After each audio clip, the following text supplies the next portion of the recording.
बिगुल का उद्घोष जो संकेत है प्रधानमंत्री श्री नरेंद्र मोदी का, लाल किले की प्राचीर के सामने उनकी कारों का काफिला धीरे धीरे लाहौरी गेट की तरफ बढ़ता हुआ।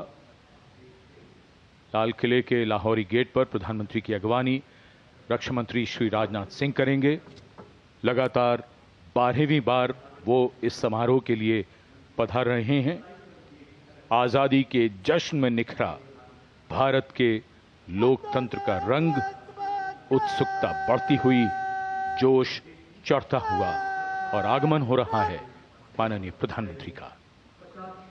So the guard commanders giving the command, everybody at attention, and the Prime Minister's carcade taking the gentle sweep around the moat to arrive here at the Lahori gate side.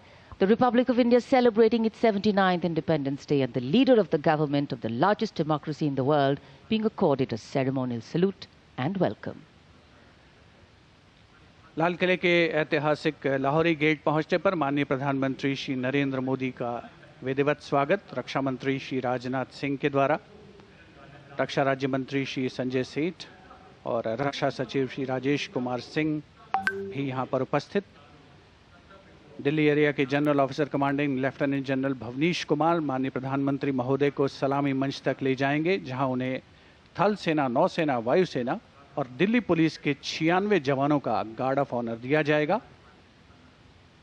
इस वर्ष सलामी गारद का संचालन भारतीय वायुसेना के विंग कमांडर एएस सेखो कर रहे हैं।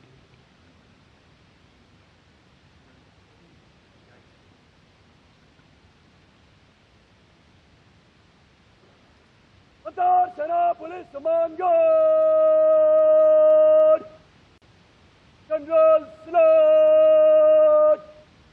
सलामत चत।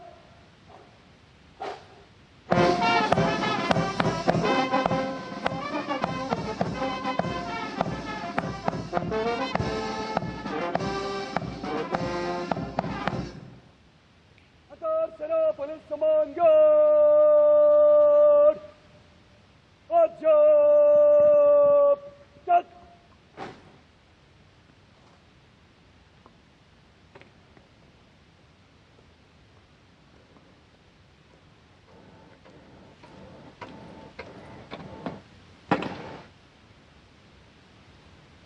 अंतर सेना पुलिस कमान गार्ड निरीक्षण के लिए हजरत इमाम।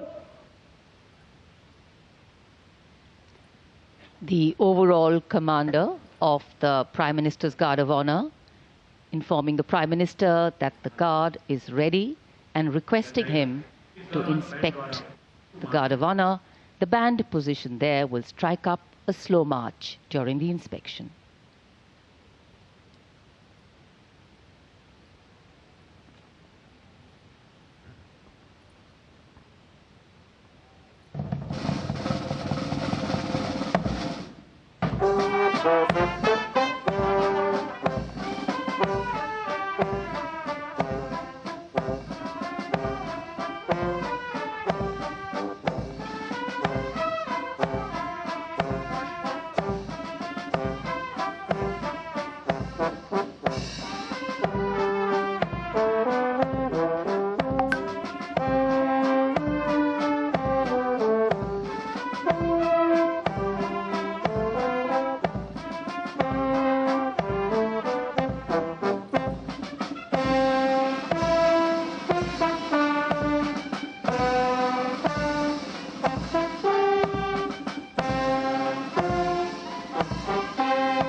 The inspection of the Guard of Honor complete, the Prime Minister will now move towards the ramparts of the Red Fort, passing through the Lahori Gate.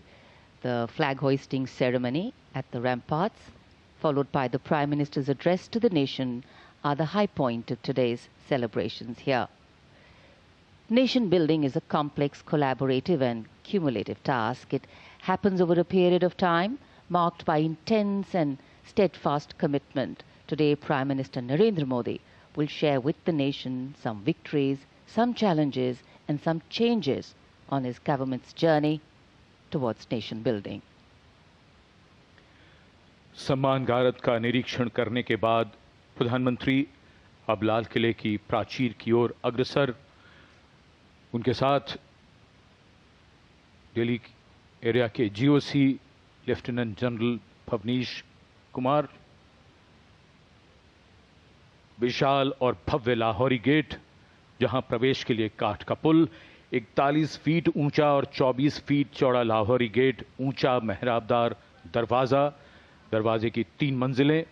यहां से प्रवेश करने के बाद प्राचीर पर पहुंचने के लिए सीढ़ियां हैं और अब तो यहां विशिष्ट व्यक्तियों के लिए लिफ्ट भी है। प्रधानमंत्री प्राचीर की ओर अग्रसर। जब ये लाल किला बना था तब ये प्राचीर नहीं थी, इसे बाद में बनवाया गया और सन 1947 में पहली बार हमारा प्यारा तिरंगा राष्ट्रीय ध्वज यहीं इसी प्राचीर पर फहराया गया था। So the raincoats are out. A slight drizzle seems to be blessing the venue. Opportune moment in time. The heavens have held steady so far. The Prime Minister arriving at the first level of the ramparts, Raksha Mantri Shri Rajnath Singh, Raksha Rajya Mantri Shri Sanjay Seth, Chief of Defence Staff General Anil Chauhan, Chief of the Army General Upendra Dwivedi, the Navy Chief Admiral Dinesh K. Tripathi and the Chief of Air Staff Air Chief Marshal A.B. Singh greet him. Once the Prime Minister is ready to ascend the final level, the GOC Delhi area will conduct him to the dais to hoist the national flag, which will be followed by his address.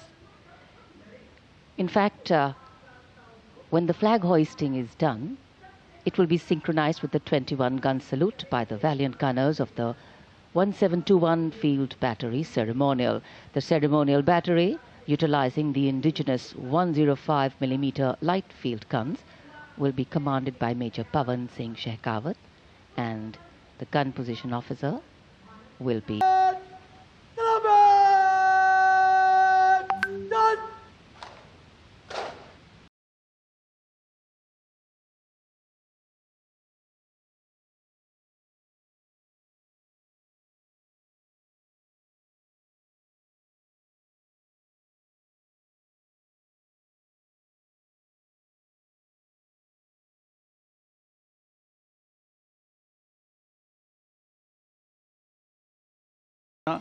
ये सभी बातें जिनकी ओर ध्यान देने का जिक्र किया माननीय प्रधानमंत्री महोदय ने, ऐतिहासिक लाहौरी गेट से उनका काफिला मंथर गति से आगे बढ़ रहा है।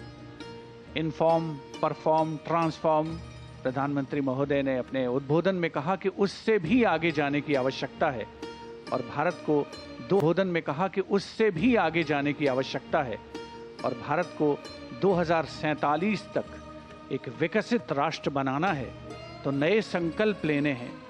उन संकल्पों की ओर दृढ़ता से चलना है, जीवट से चलना है और जाहिर सी बात है इसके लिए अभी तक जो कुछ किया गया है उससे बहुत ज़्यादा कुछ करने की आवश्यकता है।